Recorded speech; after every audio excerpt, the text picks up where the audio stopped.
फाहियान जब चंद्रगुप्त द्वितीय के शासनकाल में भारत आए तो उन्होंने यहाँ पर क्या क्या देखा। फाहियान ने भारत में कौन कौन से स्थानों की यात्रा की और उन स्थानों के बारे में फाहियान ने अपनी यात्रा विवरण में क्या क्या लिखा, उसकी विस्तृत जानकारी आपको इस वीडियो में देने वाले हैं। जय भीम, नमो बुद्धाय, जय संविधान। फाहियान का यात्रा विवरण मूल रूप से चीनी भाषा में है और उसका अंग्रेजी में अनुवाद ऑक्सफोर्ड यूनिवर्सिटी के प्रोफेसर जेम्स लेगी ने किया था। फाहियान के यात्रा का विवरण हिंदी में अनुवाद जगन मोहन वर्मा ने किया है। सबसे पहले बात करेंगे फाहियान का प्रारंभिक जीवन और सबसे पहले फाहियान के नाम का अर्थ समझते हैं। चीनी भाषा में फा का अर्थ होता है धम और हियान का अर्थ होता है गुरु। फाहियान का अर्थ हुआ धम्म गुरु। फाहियान चीन के उयंग नामक स्थान के रहने वाले थे और वहीं पर उनका जन्म हुआ था। फाहियान के बचपन का नाम कुंग था। फाहियान बचपन में ही एक गंभीर रोग से ग्रस्त हो गए और इसी कारण उनके पिता ने उन्हें भिक्षु संघ में भेज दिया था। फाहियान ने भिक्षु संघ में रहकर धम्म का ज्ञान सीखा और समण बन गए। फाहियान जिस विहार में रहते थे वहां पर एक दिन चोरों ने धावा बोल दिया। फाहियान ने उनसे कहा, जितना ले जाना चाहते हो उठा लो। पिछले जन्म में दान न देने का फल है कि तुम इस जन्म में दरिद्र हो गए हो। इस जन्म में तुम दूसरों की चोरी करते फिरते हो। अगले जन्म में इससे बड़ा दुख तुम क्या पाओगे, मुझे तो यही सोचकर दुख होता है। फाहियान की ये बातें सुनकर चोर बिना चोरी किए ही लौट गए और फाहियान के इस काम की प्रशंसा पूरे भिक्षु संघ ने की। फाहियान एक दिन त्रिपिटक का अध्ययन कर रहे थे जिसमें विनय पिटक अधूरा था, जिसका सीधा संबंध भिक्षु संघ से होता है। फाहियान ने मन में संकल्प लिया कि मैं भारत से विनय पिटक को लेकर पूरे देश में उसका प्रचार करूंगा। फाहियान चांगगान के विहार में थे। उसी दौरान उनकी मुलाकात तावचिंग, हेकिंग, हेयिंग और हेवेई से हुई।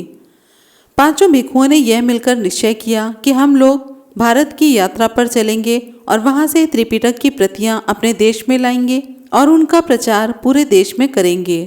पांचों भिक्षुओं ने 399 ईस्वी में चांगगान से भारत के लिए यात्रा शुरू कर दी। चांगगान से लंग, कीनकी, नवतन होते हुए चांगाई पहुंचे, जहां पर फाहियान की मुलाकात चेयेन, हेकिन, सांगशाओ, पावयून, सांगकिंग से हुई, जो फाहियान की यात्रा में शामिल हुए। चांगाई से फाहियान तनहांग पहुंचे, जो चीन की दीवार के पश्चिम दिशा में पड़ता है। तनहांग से फाहियान अपने साथियों के साथ गोबी मरुस्थल की ओर चल पड़े, जिसे पार करने में उन्हें कई मुसीबतों का सामना भी करना पड़ा। फाहियान आगे लिखते हैं, ना ऊपर कोई चिड़िया उड़ती है और ना नीचे कोई जंतु दिखाई पड़ता है।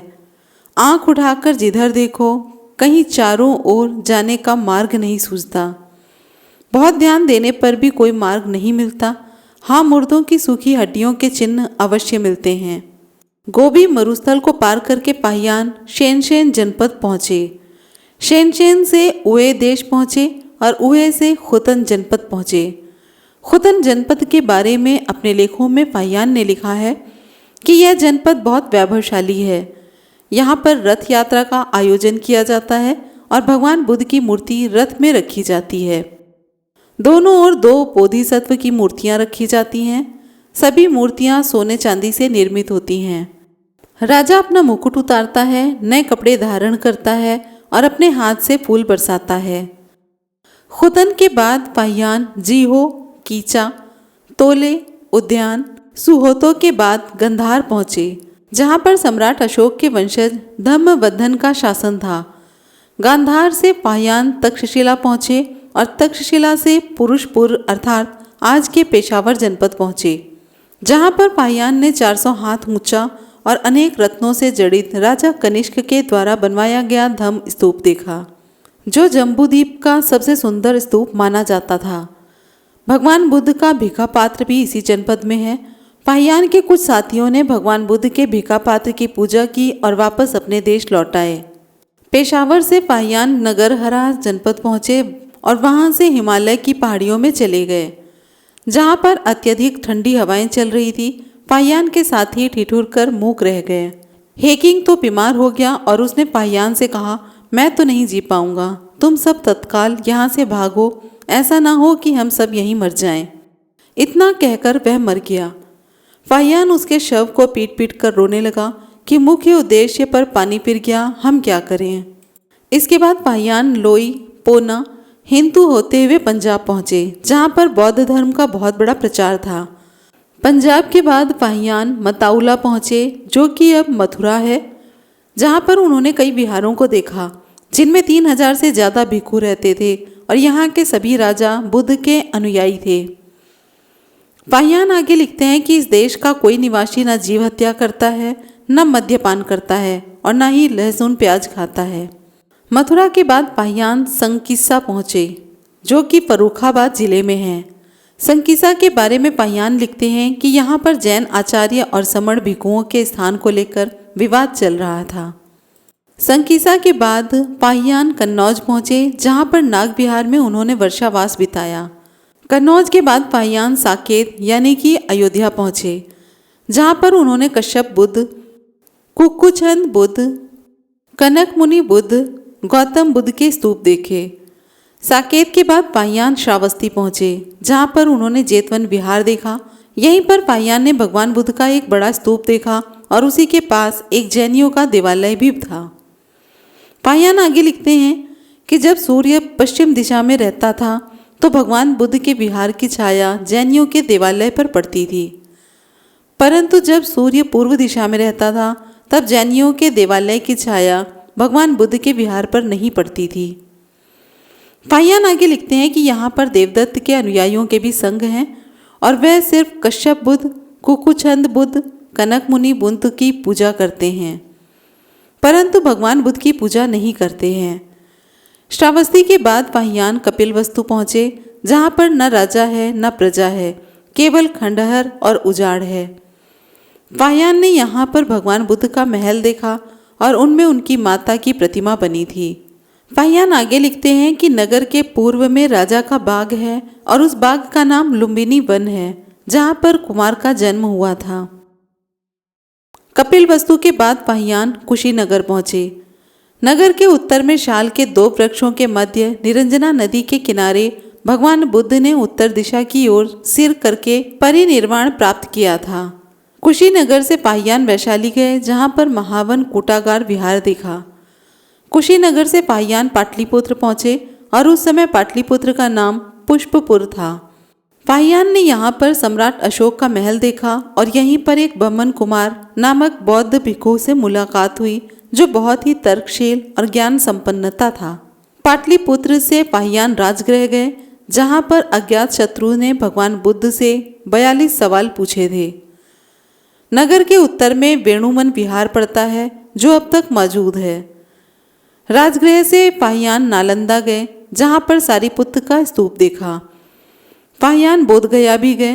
बोधगया के बारे में पाहियान लिखते हैं कि इस नगर में सुनसान और उजाड़ है। पाहियान काशी, सारनाथ, कौशाम्बी, चंपा और ताम्रलिप्ति गए और ताम्रलिप्ति में उन्होंने कई बंदरगाहों को देखा। ताम्रलिप्ति में पाहियान 2 वर्ष तक रुके और इसके बाद सिंघल द्वीप की यात्रा पर निकल गए थे। सिंघल द्वीप में पाहियान ने एक विहार देखा जिसमें भगवान बुद्ध के दंत मौजूद थे। पाहियान यहाँ पर 2 वर्ष तक रुके और उन्होंने विनय पिटक, दीर्घ निकाय आदि की प्रतियां हासिल की, जिससे उनके देश के भिक्षु परिचित नहीं थे। इन प्रतियों को लेकर पाहियान एक व्यापारी के बड़े पोत पर चढ़ गए और वहां से जावा पहुंचे। जावा से वो अपने देश चले गए थे। बौद्ध ग्रंथों की खोज में भारत आए थे पाहियान। 62 वर्ष की उम्र में चीन से पैदल चलकर भारत पहुंचे थे। 10 वर्षों की यात्रा में दूसरी बार भावुकता का क्षण तब आया जब पाहियान गृद्धकूट पर्वत पर पहुंचे। ये वही स्थान था जहां बुद्ध ने लंबे समय तक ध्यान किया और बुद्ध धर्म से जुड़े हुए प्रवचन भी दिए। यहाँ पहुंचकर पाहियान ने 2 वृद्ध भिक्षुओं के मार्गदर्शन में दीपक और धूप जलाया, पुष्पार्पण किया। इस दौरान वे बुद्ध को याद करते हुए जी भर कर रोए थे, क्योंकि यह वही स्थान था जहां बुद्ध ने शुरांगम सूत्र का उपदेश भी दिया था। इसलिए कुटी के सामने पाहियान ने इसे पढ़कर अपार संतोष का अनुभव किया। 3 वर्षों के संस्कृत और पाली का अध्ययन करने के बाद जब पाहियान बौद्ध अभिलेखों सहित श्रीलंका की ओर प्रस्थान कर गए, अभयगिरी बिहार में उन्होंने बुद्ध की प्रतिमा के पास एक श्वेत सूती पंखा देखा तो उनकी आंखों से अश्रुधारा बहने लगी। यह पंखा उनकी जन्मभूमि चीन में बनाया जाता था, जिसे देखकर पाहियान के मानस पटल पर देश, मृत साथी, यात्रा की कठिनाइयाँ व यात्रा के एकांतवास की सारी स्मृतियाँ उभर आई। इन अभिलेखों से इस बात का भी सत्यापन होता है कि बौद्ध धर्म के प्रति आस्था ही थी जिसने पाहियान को लक्ष्य से डिगने नहीं दिया था। बोधिसत्व अवलोकितेश्वर का नाम जपते हुए पाहियान भारत आए और 1414 ईस्वी में स्वदेश लौट गए। 1422 ईस्वी में उनका देहांत हो गया। तो ये थी कुछ जानकारियाँ जो कि पाहियान से जुड़ी हुई थी। जल्दी ही दूसरा वीडियो लेकर फिर से हाजिर होंगे। वीडियो अच्छी लगी हो तो लाइक, कमेंट, शेयर करना ना भूलें। चैनल को सब्सक्राइब ज़रूर करें। फिर मिलेंगे अगले वीडियो में। जय भीम, नमो बुद्धाय, जय संविधान।